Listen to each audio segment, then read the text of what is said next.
बिस्मिल्लाहिर्रहमानिर्रहीम, अस्सलाम वालेकुम। अच्छा जी, हमारी 9th क्लास की मैथ चल रही है। एक्सरसाइज हमारी 4.1 चल रही है और लास्ट टाइम हमने क्वेश्चन नंबर 13 तक किया था।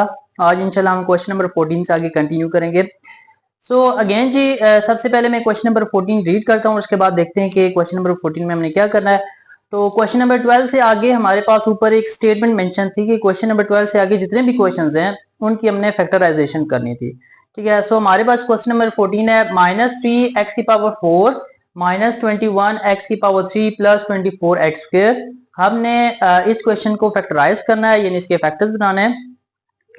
सो हमारी एक्सरसाइज जब स्टार्ट हुई थी तो मैंने आपको बताया था कि इस किस्म के क्वेश्चंस को करने के लिए सबसे पहले आपने जो अपने माइंड में चीज रखनी है, सबसे पहली जो चीज आपने चेक करनी है, यू हैव टू चेक कि हमारे पास अगर 3 टर्म्स हैं क्वेश्चन में तो उन तीनों टर्म्स में से कोई चीज कॉमन तो नहीं आ रही। ठीक है, तो सबसे पहला स्टेप आपका फैक्टराइजेशन के क्वेश्चन में ये होगा कि आपने चेक करना होगा कि आपकी कोई भी टर्म, कोई भी नंबर जो है वो सारी की सारी टर्म्स में से कॉमन तो नहीं आ रहा। सो अगर मैं सबसे पहले देखता हूं तो मेरे पास यहाँ पे पहले मैं कोफिशिएंट्स चेक करता हूँ, उसके बाद मैं वेरिएबल्स के ऊपर आऊंगा कि हमारे पास कौन सी चीज कॉमन आ रही है। सो पहले मैं देखता हूं तो हमारे पास यहाँ पे -3 और -21 और +24। अब अगर हम देखते हैं 3, 21 और 24 को, तो ये तीनों नंबर्स आपके 3 के टेबल में जाते हैं। तो इसका मतलब ये है कि हमारे पास एक 3 तो हम कॉमन ले सकते हैं। सेकेंडली अगर हम देखते हैं वेरिएबल को, तो यहाँ पे पहला है x⁴, दूसरा है x⁴ और तीसरा हमारे पास x⁴2। सो लास्ट टाइम मैंने आपको बताया था कि अगर आपने वेरिएबल्स में से कॉमन को देखना है तो वेरिएबल्स में से जो आपकी सबसे स्मॉलेस्ट पावर होगी वो आप कॉमन ले सकते हैं। ठीक है, तो कोफिशिएंट्स में मैं पहले डिसाइड कर चुका हूं कि हमारे पास -3 को हम कॉमन ले सकते हैं। सो कोफिशिएंट्स में -3 कॉमन आ जाएगा और जो वेरिएबल्स हैं उनमें x की मिनिमम पावर मुझे यहाँ पे 2 नजर आ रही है। तो इसका मतलब ये है कि एक -3 और दूसरा x² जो है वो हम कॉमन ले सकते हैं। सो इस स्टेप में मैंने एग्जैक्टली ये किया है कि -3x² को कॉमन लिया।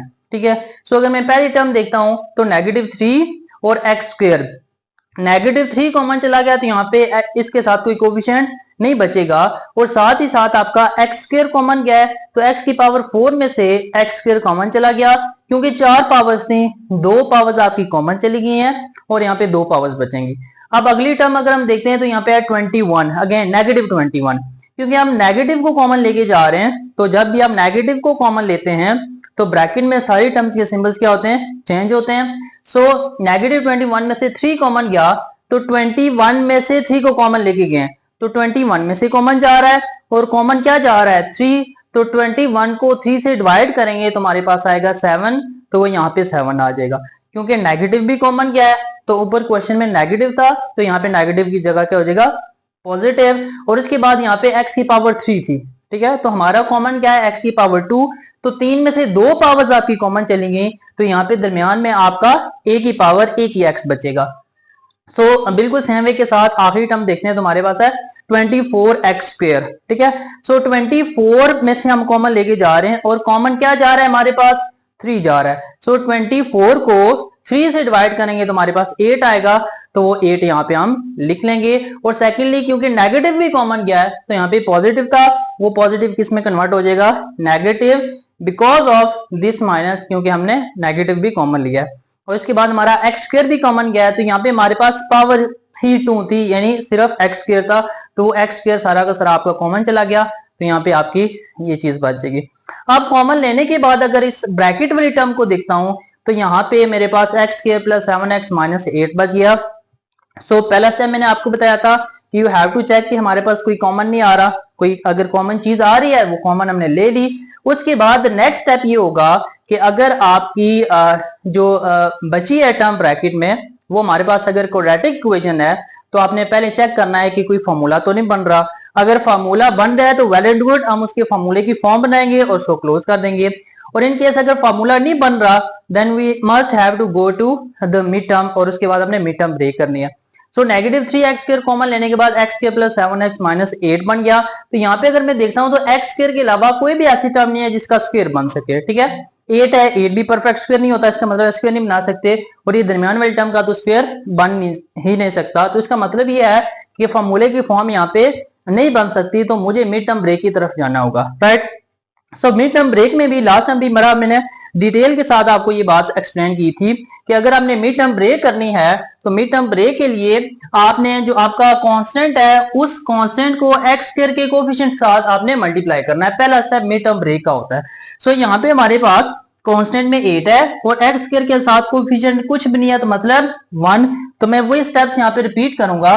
सो हमारा जो कांस्टेंट है वो 8 है और एक्स स्क्वायर के साथ जो कोफिशिएंट है वो 1 है। तो 8 1 सर क्या हो गया हमारे पास 8।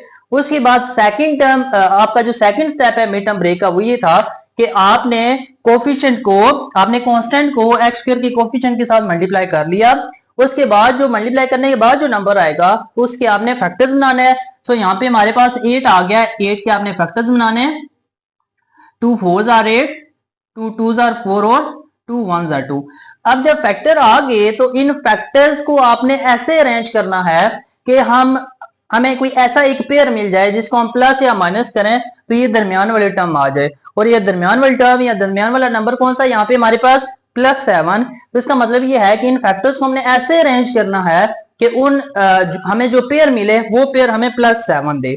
ठीक है। सो हम देखते हैं कि इसका सीक्वेंस मैंने आपको क्या बताया था कि सबसे पहले आपने पहले नंबर को अकेला रखना है और बाकी सारे नंबर्स को मल्टीप्लाई कर दे। सो यहाँ पे 2 को मैं अकेला रखता हूं और बाकी सारे नंबर्स को मल्टीप्लाई करता हूं। सो हमारे पास 2 सेपरेट आ गया और बाकी हमारे पास 2 ही फैक्टर्स हैं 2 और 2 और 2 और यहाँ पे 1 भी है। चलें 1 को भी मिला लेते हैं। तो हमारे पास 2 एक सेपरेट आ गया। बाकी 2 2s are 4, 4 1s are 4।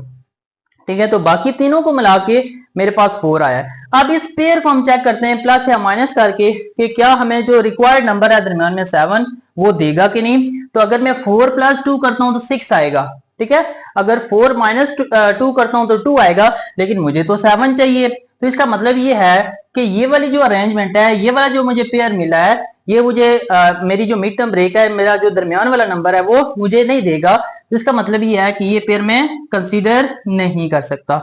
Secondly अगर हम देखते हैं तो अगर पहले 2 को भी हम कंसीडर करें तो अगेन देखें 2 2s are 4 और इन 2 को भी कंसीडर करें 2 1s are 2। तो अगेन हमारे पास 4 और 2 बनेगा। पहले जो हमारे पास पेयर बना था वो 2 और 4 था। अभी जो हमारे पास पेयर बन रहा है वो 4 और 2 है। तो इस पेयर में कोई डिफरेंस नहीं है। तो अगर आपको 2 और 4 आंसर मिड टर्म ब्रेक में नहीं दे रहा तो 4 और 2 भी आपको नहीं देगा। इसका मतलब है ये भी पेयर मेरे काम का नहीं है। तो सीक्वेंस क्या था, पहले हमने एक नंबर सेपरेट कंसीडर किया, बाकी सारों को मल्टीप्लाई कर दिया। फिर हमने 2 एक साथ कंसीडर किए और बाकी सारों को मल्टीप्लाई कर दिया। अब हम तीनों को एक साथ कंसीडर करेंगे। ठीक है। यानी तीनों को एक साथ कंबाइन करेंगे तो हमारे पास क्या आ जाएगा 2 2s are 4, 4 2s are 8 और इस 1 को हम अकेला कंसीडर करते हैं। ठीक है। तो लेट्स से हमारे पास क्या हो गया 2 × 2 × 2। इन तीनों को हमने एक साथ कंबाइन करके एक ही फैक्टर कंसीडर करना है और बाकी जो एंड वाला नंबर है हमारे पास इसको हमने अकेला 1 कंसीडर करना है। सो अब हम देखते हैं कि क्या बनता है 2 2s are 4, 4 2s are 8। तो इसका मतलब ये है कि ये तीनों फैक्टर्स मिला के आपको 8 देंगे और अगला हमारे पास 1 अकेला एज इट इज आ जाएगा। सो अब अगर मैं देखता हूं तो हमारे पास 8 और 1 है। ठीक है। 8 और 1 को प्लस करें तो 9 आता है लेकिन 8 और 1 को अगर माइनस करें तो 7 आएगा। तो यहाँ पे मुझे भी क्या चाहिए दरमियान में 7 चाहिए। सो कल एक मैंने आपको स्केच बताया था कि आपको कैसे पता चलेगा कि कौन सी टर्म के साथ कौन से नंबर के साथ आपने सिंबल क्या लिखना है, वो यहाँ पे मैं लिख देता हूं ताकि आपको ये रिकॉल रहे। सो अगर आप अगेन में जिस सीक्वेंस में कल लिखा था उसी सीक्वेंस में लिख रहा हूं। अगर आपका पेयर आप ऐड कर रहे हैं तो आपका जो मिड टर्म ब्रेक वाला नंबर है वो मिल रहा है और आपका जो रिक्वायरमेंट सिंबल है वो प्लस है तो आप ग्रेटर के साथ भी प्लस लिखेंगे और स्मॉलर के साथ भी प्लस लिखेंगे। ठीक है। इसी तरीके से अगर आपका फैक्टर प्लस करके आ रहा है और रिक्वायरमेंट आपकी नेगेटिव की है तो आपने क्या करना है जी ग्रेटर के साथ भी नेगेटिव और स्मॉलर के साथ भी नेगेटिव लिखना है। इसी तरीके से अगर आपका फैक्टर माइनस करके आ रहा है जैसे हमारा केस है 8 और 1 को मैं माइनस करूंगा तो ये मुझे दरमियान वाला फैक्टर मिलेगा। तो और रिक्वायरमेंट आपकी पॉजिटिव है तो आप ग्रेटर के साथ पॉजिटिव और स्मॉलर के साथ नेगेटिव लिखेंगे। इसी तरीके से लास्ट वन अगर आपका फैक्टर माइनस करके आ रहा है और आपको रिक्वायरमेंट पॉजिटिव की नहीं नेगेटिव क्या है तो आपने ग्रेटर के साथ नेगेटिव और स्मॉलर के साथ पॉजिटिव लिखनी है। अब मैं देखता हूं कि इन चारों केसेस में से हमारा केस कौन सा है। सबसे पहले तो देखें 8 और 1 को मैंने माइनस किया तो मुझे 7 मिल रहा है। इसका मतलब ये है कि इन दो केसेस में से कोई एक होगा, ठीक है। लेकिन यहाँ पे 7 के साथ देखें क्या हमारे पास प्लस है, तो हमारा फैक्टर जो है वो माइनस करके आ रहा है। हमें जो रिक्वायर्ड सिंबल है वो प्लस है, तो इसका मतलब है कि ग्रेटर के साथ अपने प्लस रखना है और स्मॉलर के साथ अपने माइनस रखना है। तो इसका मतलब ये है कि 8 के साथ प्लस आएगा और 1 के साथ क्या आएगा, माइनस आएगा। सो यहाँ पे अगर आप देखते हैं तो बिल्कुल वही चीज मैंने की है। एक्स स्क्वायर 7 को ब्रेक करके मैंने 8 और 1 लिखा है, प्लस 8x माइनस 1x और माइनस 8 एज इट इज। यहाँ पे हमारे पास जो पेयर हमें मिला था 8 और 1 का, ठीक है। तो ग्रेटर के साथ यानी 8 के साथ पॉजिटिव आ गया और स्मॉलर के साथ यानी 1 के साथ माइनस आ गया और माइनस 8 एज इट इज। सो जब भी आपने मिड टर्म ब्रेक कर ली, मिड टर्म ब्रेक का पेयर आपको मिल गया, आपकी जो क्वेश्चन है उसमें 4 टर्म्स आ गई हैं, तो अब आपने कॉमन लेना है, पहले 2 टर्म्स को कंसीडर करके और आखिरी 2 टर्म्स को कंसीडर करके। अगर हम देखते हैं यहाँ पे पहले 2 टर्म्स हमारे पास एक्स स्क्वायर प्लस 8x है, ठीक है। तो एक्स स्क्वायर प्लस 8x में से x कॉमन आ सकता है, सो मैंने x कॉमन लिया। यहाँ पे 2x है, एक x कॉमन चला गया, एक x बचेगा। 8x में से x कॉमन चला गया, सिर्फ 8 बचेगा, राइट। आप अगली 2 टर्म्स में देखें, यहाँ पे भी -1 है और यहाँ पे -8 है। तो इन 2 टर्म्स में वेरिएबल तो बोथ टर्म्स में कोई नहीं है, तो इसका मतलब है कोई वेरिएबल तो कॉमन नहीं आएगा। लेकिन अगर मैं कोई कोफिशिएंट देखता हूं तो कोई भी स्पेसिफिक नजर नहीं आ रहा, लेकिन आप इन बोथ टर्म में से 1 को कॉमन ले सकते हैं, क्योंकि बोथ में नेगेटिव भी है तो नेगेटिव भी कॉमन आएगा। तो जब भी आप नेगेटिव कॉमन लेते हैं तो ब्रैकेट में सिंबल्स आपके चेंज हो जाएंगे। -1 कॉमन चला गया तो यहाँ पे सिर्फ x बचेगा, ये माइनस आपका प्लस हो जाएगा और ये 8। अब अगर हम देखते हैं तो x प्लस 8 और x plus 8 as it is यानी सेम है, तो ये जो दो सेम फैक्टर्स हैं वो उनको आप एक ही दफा लिख लेंगे। बाकी हमारे पास यहाँ पे बचेगा एक x और एक -1, तो x -1 आप एज इट इज इसके साथ यहाँ पे लिख देंगे। और ये जो -3x स्क्वायर ये थ्रू आउट आपका एज इट इज चलता आ जाएगा। तो यहाँ पे आपका ये क्वेश्चन नंबर 14 जो है वो कंप्लीट हो गया। उसके बाद क्वेश्चन नंबर 15 देखें। देखिए सीक्वेंस बहुत इंपॉर्टेंट है। इन क्वेश्चंस में मोस्टली बच्चे जो है वो कंफ्यूज होंगे कि आपने कौन से क्वेश्चन में कौन सा जो मेथड है वो यूज करना है। तो सीक्वेंस जो मैंने आपको बताया उसको उसके ऊपर ग्रिप आपकी होना जरूरी है। तो सबसे पहले आपने किसी भी क्वेश्चन में देखना है कि सारी टर्म्स से कुछ कॉमन तो नहीं आता, तो अगर कोई कॉमन आता है तो कॉमन लें। तो once you have taken the common, उसके बाद आपने सेकेंडली देखना है कि कॉमन लेने के बाद जो चीज आपके पास आई है उसका फॉर्मूला तो नहीं बन रहा। अगर फार्मूला बन रहा है तो आप फार्मूले की फॉर्म बनाए, उसको क्लोज करें, दैट्स इट, आपका क्वेश्चन हो जाएगा। इन केस कॉमन लेने के बाद आपका जो फॉर्मूला है वो नहीं बन रहा, तो उसमें आपने क्या करना है, देन आपने मिड टर्म ब्रेक की तरफ जाना है। सिंपली 3 स्टेप हैं। पहले यानी क्वेश्चन में आप देखें कोई चीज कॉमन नहीं आ रही, कॉमन आ गई आपने कॉमन ले ली। फिर सेकेंडली अपने माइंड में आपने रखना है कि कॉमन लेने के बाद अगर फॉर्मूले की फॉर्म बन रही है तो फॉर्मूले की फॉर्म बनानी है, अगर फॉर्मूले की फॉर्म नहीं बन रही तो फिर तीसरे स्टेप के ऊपर आपने आना है, तीसरी चीज के ऊपर आना है कि हमने कॉमन भी ले लिया, फॉर्मूला भी नहीं बन रहा, या कॉमन नहीं भी आता तो भी फॉर्मूला नहीं भी बन रहा, तो आपने डायरेक्ट जाना है मिड टर्म ब्रेक की तरफ। सो मिड टर्म ब्रेक का तो हर एक क्वेश्चन में मैं कंप्लीटली जो है आपको एक्सप्लेन कर रहा हूं कि मिड टर्म ब्रेक जो है वो कैसे होगी।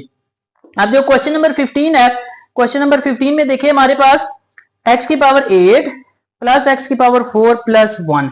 सो यहाँ पे भी हमारे पास x की पावर 8 प्लस x की power 4 plus 1।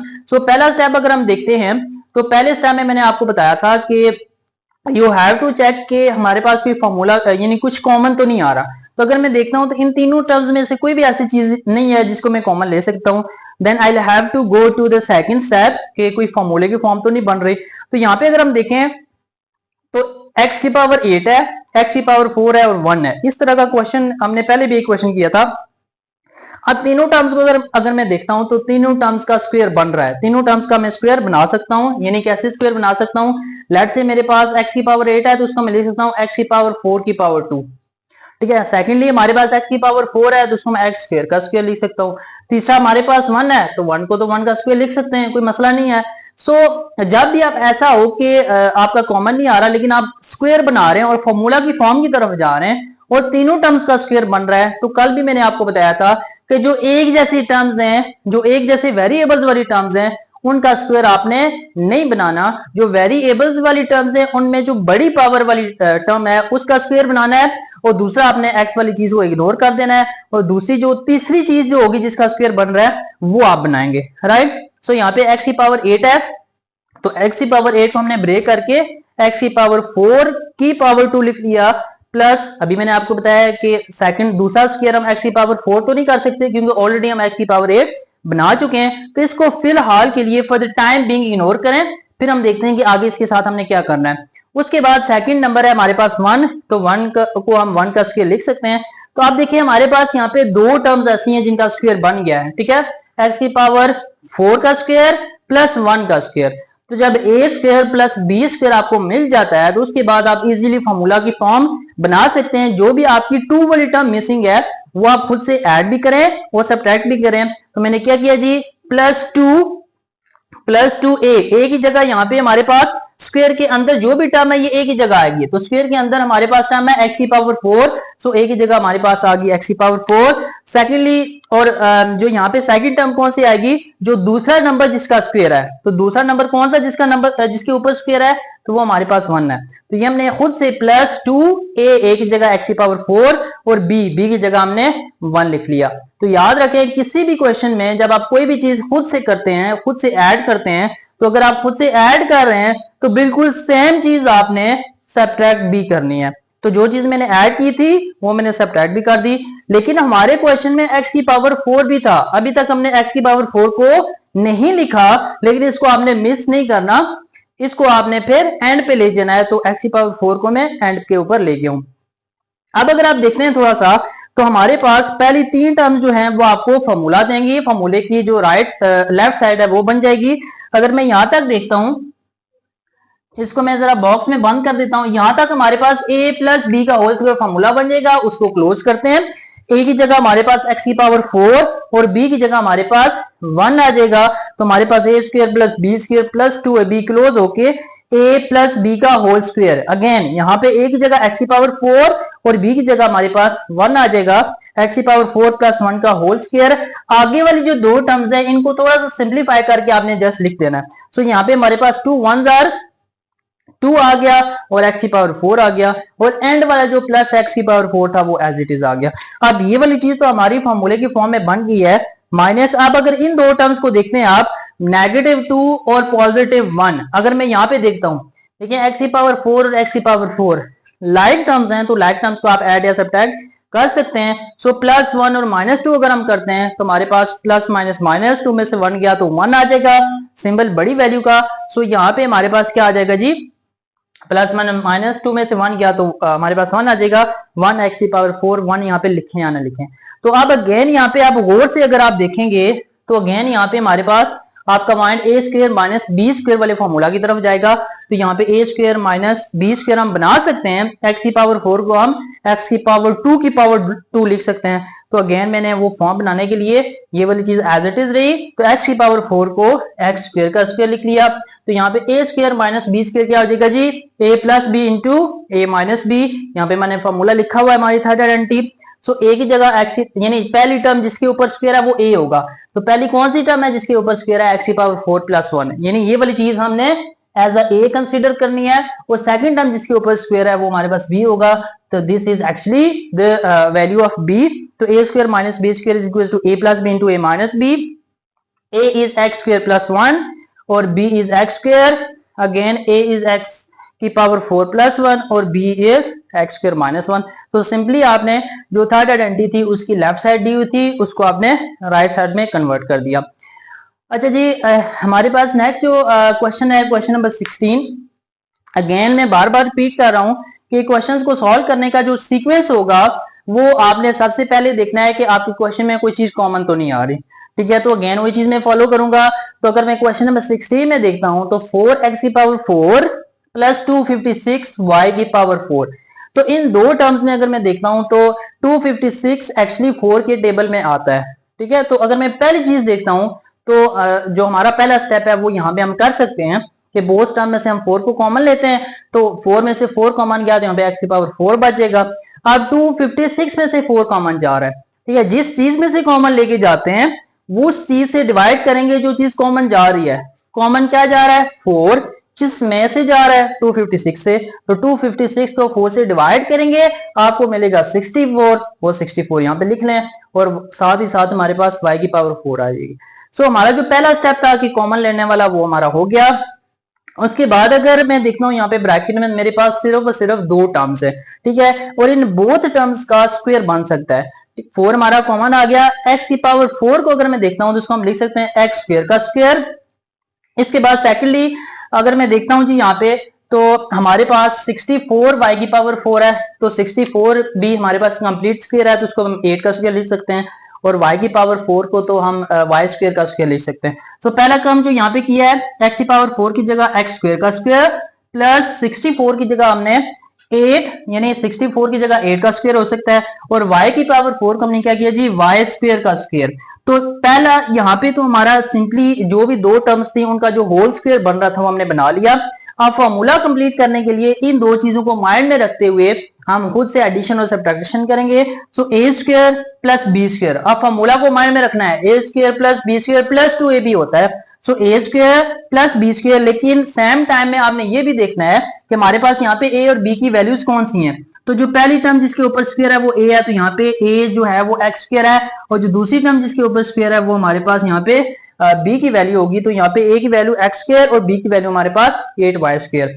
So a square plus b square plus 2ab plus 2a की जगह x स्क्वायर और b की जगह 8y स्क्वायर।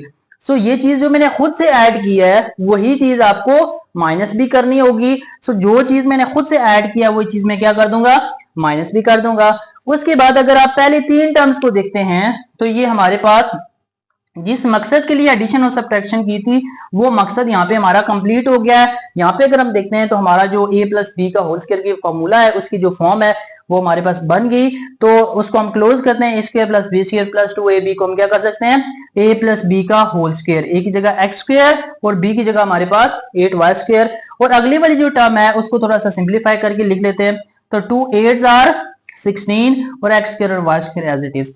सो अगेन अगर आप यहाँ पे देखते हैं तो क्वेश्चन यहाँ पे कंप्लीट नहीं हुआ, ये वाली टर्म तो होल स्क्वायर में है लेकिन 16x स्क्वायर और y स्क्वायर का भी आप होल स्क्वायर बना सकते हैं। सो अगेन मैंने 4 एज इट इज रखा, ये वाली टर्म एज इट इज यहाँ पे रखी, उसके बाद माइनस एज इट इज यहाँ पे रखा। 16 4 का स्क्वायर होता है तो मैंने क्या किया जी 16 की जगह 4 लिख लिया और उसके ऊपर स्क्वायर, और x और y के ऊपर भी स्क्वायर था तो x और y का स्क्वायर मैंने होल करके बाहर ले गया हूँ। अब अगर एज अ होल कंप्लीट इस टर्म को हम देखते हैं तो हमारा mind A square minus B square फॉर्मूले की तरफ जाता है, थर्ड आइडेंटिटी की तरफ। So A square minus B square क्या होता है जी अगेन 4 एज इट इज, और a की जगह x square plus 8y square plus b की जगह 4xy और a की जगह x square plus 8y square minus b की जगह हमारे पास क्या आ जाएगा negative 4xy। So again a square minus B square की जगह a plus B into a minus B का फॉर्मूला जो है उसकी राइट साइड हमने बनाई, तो हमारी ये फैक्टराइजेशन यहाँ पे कंप्लीट होगी। तो याद रखें लास्ट टाइम मैंने बताया था कि फैक्टराइजेशन का मतलब ये है कि आपका क्वेश्चन एडिशन या सब्ट्रैक्शन की फॉर्म में होगा और उसको हमने कंप्लीटली जो है वो प्रोडक्ट की फॉर्म में लेके जाना है। कंप्लीटली प्रोडक्टिव फॉर्म का मतलब ये है कि जब आपका आंसर आए तो उसमें आपकी जो फैक्टर्स हैं वो मल्टीप्लिकेशन की फॉर्म में होने चाहिए। सो उसके बाद अगेन जी हमारे पास क्वेश्चन नंबर 17 है, तो क्वेश्चन नंबर 17 में भी देखता हूं तो मेरे पास 12 minus 7x plus X square, ठीक है। सो हमारे पास अगेन आपने स्टेप्स को फॉलो करना है। स्टेप्स हमारे पास क्या होंगे कि first of all you have to see के हमारे पास जो क्वेश्चन है उसमें से कोई चीज कॉमन तो नहीं आती।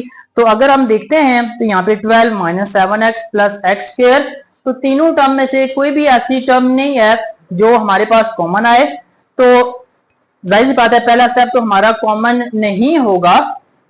लेकिन यहाँ पे देखें तो हमारी जो क्वेश्चन है वो क्वाड्रेटिक फॉर्म में है, ठीक है। सो क्वाड्रेटिक फॉर्म की स्टैंडर्ड फॉर्म जो है उसके सीक्वेंस में नहीं है। तो जब हमने क्वाड्रेटिक इक्वेशन की स्टैंडर्ड फॉर्म देखी थी तो उसमें हमारे पास था ax square plus bx plus c, यानी x स्क्वायर वाली टर्म सबसे पहले थी, x वाली टर्म सेकंड नंबर के ऊपर थी और कांस्टेंट आपका थर्ड नंबर पे था। सो अगेन रीअरेंज करके मैं इसकी जो स्टैंडर्ड फॉर्म है उसमें लेके जाता हूँ। सो पहला हमारे पास x स्क्वायर, सेकंड हमारे पास x वाली टर्म आएगी वो नेगेटिव 7x, वो एज इट इज यहीं पे रहेगी क्योंकि ऑलरेडी सेकंड नंबर पे है। ये जो कांस्टेंट है वो हमारे पास क्वाड्रेटिक इक्वेशन की स्टैंडर्ड फॉर्म के एंड के ऊपर चला जाता है। ठीक है, सो पहले स्टेप में सिंपली हमने क्या किया जी, थोड़ा सा टर्म्स को रीअरेंज किया ताकि हमारा जो क्वाड्रेटिक इक्वेशन की स्टैंडर्ड फॉर्म है, वो क्वाड्रेटिक इक्वेशन की जो स्टैंडर्ड फॉर्म है वो हमें मिल जाए। उसके बाद सेकंड स्टेप है, देखें यहाँ पे हमारा कॉमन तो नहीं आया, कॉमन ना आने के बाद हम सेकेंडली देखते हैं कि हमारा जो फॉर्मूला है उसकी कोई फॉर्म तो नहीं बन रही। तो यहाँ पे अगर हम देखते हैं तो x के ऊपर तो स्क्वायर है, लेकिन जो दूसरा कांस्टेंट है हमारे पास वो 12 है, तो 12 किसी का स्क्वायर नहीं है, तो इसका मतलब क्या है कि हमारा जो फॉर्मूला है उसकी भी फॉर्म नहीं बन सकती। उसके बाद अगर हमारा जो कॉमन है वो भी नहीं आ रहा, फॉर्मूला की भी फॉर्म नहीं बनती, लेकिन ये है क्वाड्रेटिक एक्सप्रेशन या क्वाड्रेटिक इक्वेशन, तो फिर हम इसको सॉल्व करने के लिए मिड टर्म ब्रेक की तरफ जाएंगे। So again mid term break के लिए जो पहला स्टेप होता है वो ये होता है कि आप कांस्टेंट को स्क्वायर वाली टर्म के कोएफिशिएंट के साथ मल्टीप्लाई करते हैं, राइट। तो यहाँ पे कांस्टेंट हमारे पास क्या है जी, 12, और एक्स स्क्वायर के साथ कोएफिशिएंट कुछ भी नहीं लिखा हुआ, मतलब कि एक्स स्क्वायर का जो कोएफिशिएंट है वो 1 है। तो यहाँ पे अगेन जी मैं जरा लेके जाता हूँ, हमारे पास क्वेश्चन में कांस्टेंट इज 12, कांस्टेंट है 12 और एक्स स्क्वायर का कोएफिशिएंट है 1, तो 12 1 जार करेंगे तो 12, तो मल्टीप्लाई करने के बाद जो हमारे पास नंबर आएगा उसके आपने बनाने हैं फैक्टर्स। सो इसके मैं फैक्टर्स बनाता हूं। सो 12 के अगर हम फैक्टर्स बनाते हैं तो हमारे पास क्या मिलेगा जी, 2 6 are 12, 2 3 are 6 और 3 1 are 3, और यहाँ पे भी 1 आ जाएगा। सो हमारे पास जब 12 के फैक्टर्स बनाए 2 2 3 एंड 1 आ गया। अब इन फैक्टर्स को हमने ऐसे अरेंज करना है कि हमारे पास जो दरमियान में टर्म है, दरमियान में जो नंबर है वो हमें मिले। ठीक है, यानी इनमें से हमने एक ऐसा पेयर ढूंढना है कि उस पेयर को प्लस या माइनस करें तो हमें -7 मिले। अगेन मैं सीक्वेंस फॉलो करूंगा। तो पहला सीक्वेंस क्या था, आपने पहले वाले नंबर को अकेला रखना है और बाकी सारे नंबर्स को मल्टीप्लाई कर दें। पहला नंबर हमारा 2 है, तो 2 को मैं यहाँ पे अकेला रखता हूँ और बाकी सारी नंबर्स को मल्टीप्लाई करते हैं। तो अकेला आ गया, बाकी हमारे पास बचा 2 3 एंड 1, 2 3 are 6, 6 1 are 6, तो ये हमारे पास आ गया 6। अब 6 और 2 को प्लस करते हैं तो 8 होता है, माइनस करते हैं तो 4 होता है, लेकिन हमें तो क्या चाहिए जी, 7। इसका मतलब है ये हमारे काम का फैक्टर नहीं है, ये हमें नहीं चाहिए बिल्कुल भी। अब सेकेंडली हमारे पास क्या होगा, हम पहले एक की बजाय हम 2 को मिला लेते हैं। जब 2 को मिलाएंगे पहले 2 फैक्टर्स को, तो 2 2 क्या हो जाएगा 4, और अगले 2 फैक्टर्स को हम मिलाते हैं तो हमारे पास 3 1 3 क्या हो जाएगा, 3 1 3 आ जाएगा। तो अभी जो हमें नया फैक्टर मिला है वो नया फैक्टर हमारे पास क्या है जी, 4 मल्टीप्लाई बाय 3। अब हम इस फैक्टर को देखते हैं, 4 और 3 को हम क्या करते हैं, प्लस करते हैं तो 7 आता है, तो हमें भी 7 चाहिए। अब जो केसेस हैं उसके ऊपर आते हैं कि हम 4 और 3 को क्या कर रहे हैं तो हमारा फैक्टर बन रहा है, 4 और 3 को प्लस कर रहे हैं तो हमारी जो रिक्वायरमेंट है वो पूरी हो रही है 7। ठीक है, और इस 7 के साथ हमारे पास क्या है, माइनस। तो एग्जैक्टली हम देखते हैं कि हमारा कौन सा केस आएगा कि कौन से नंबर के साथ हमने सिंबल क्या रखना है। सो हमने जी प्लस किया, हमने प्लस किया तो हमारा फैक्टर आ रहा है, यानी 4 और 3 को प्लस किया तो हमारा यहाँ पे 7 आ रहा है और 7 के साथ माइनस है। हमने किया प्लस, हम प्लस करें हमारा फैक्टर आ रहा है, लेकिन जो रिक्वायरमेंट है हमारी, जहां पे सिंबल की रिक्वायरमेंट है वो माइनस की है और रिक्वायरमेंट हमारी माइनस की है। तो जब भी आपका फैक्टर ऐड करके आपको मिल रहा है और रिक्वायरमेंट आपकी माइनस की है, तो you have to put sign greater के साथ भी नेगेटिव और स्मॉलर के साथ भी नेगेटिव। सो यहाँ पे हमारे पास जो कल मैंने आपको 4 स्टेप्स बताए थे उनमें से यहाँ पे 4 केसेस जो बताए थे उनमें से ये सेकंड केस है कि हमारा फैक्टर प्लस होके आ रहा है और रिक्वायरमेंट हमने नेगेटिव किया है, हमने बोथ फैक्टर के साथ नेगेटिव रखना है।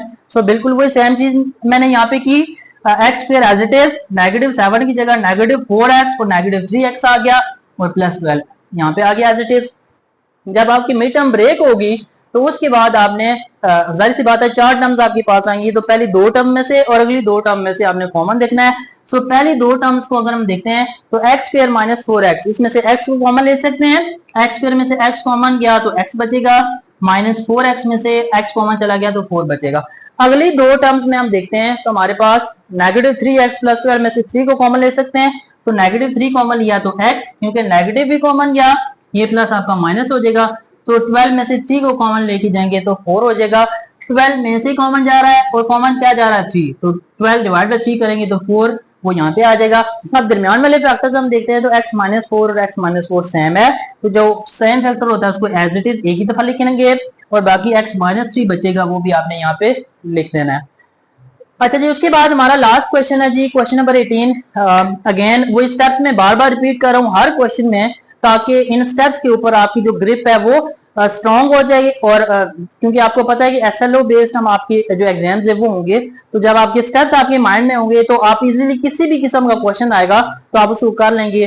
क्वेश्चन चेंज वो कैसे करेगा, देखिए एसएलओ बेस्ड में सबसे ज्यादा जो एडवांटेज है आपको वो मैथ में होता है, क्योंकि एसएलओ में जो आपके एग्जाम्स हैं वो बनाते हुए मैक्सिमम वो क्या करेगा, मैक्सिमम वो वेरिएबल चेंज कर देगा, कोफिशिएंट चेंज कर देगा, कांस्टेंट चेंज कर देगा, वैल्यू चेंज कर देगा, इसके अलावा वो कोई चेंज नहीं कर सकता, उसके पास ऑप्शन ही नहीं है।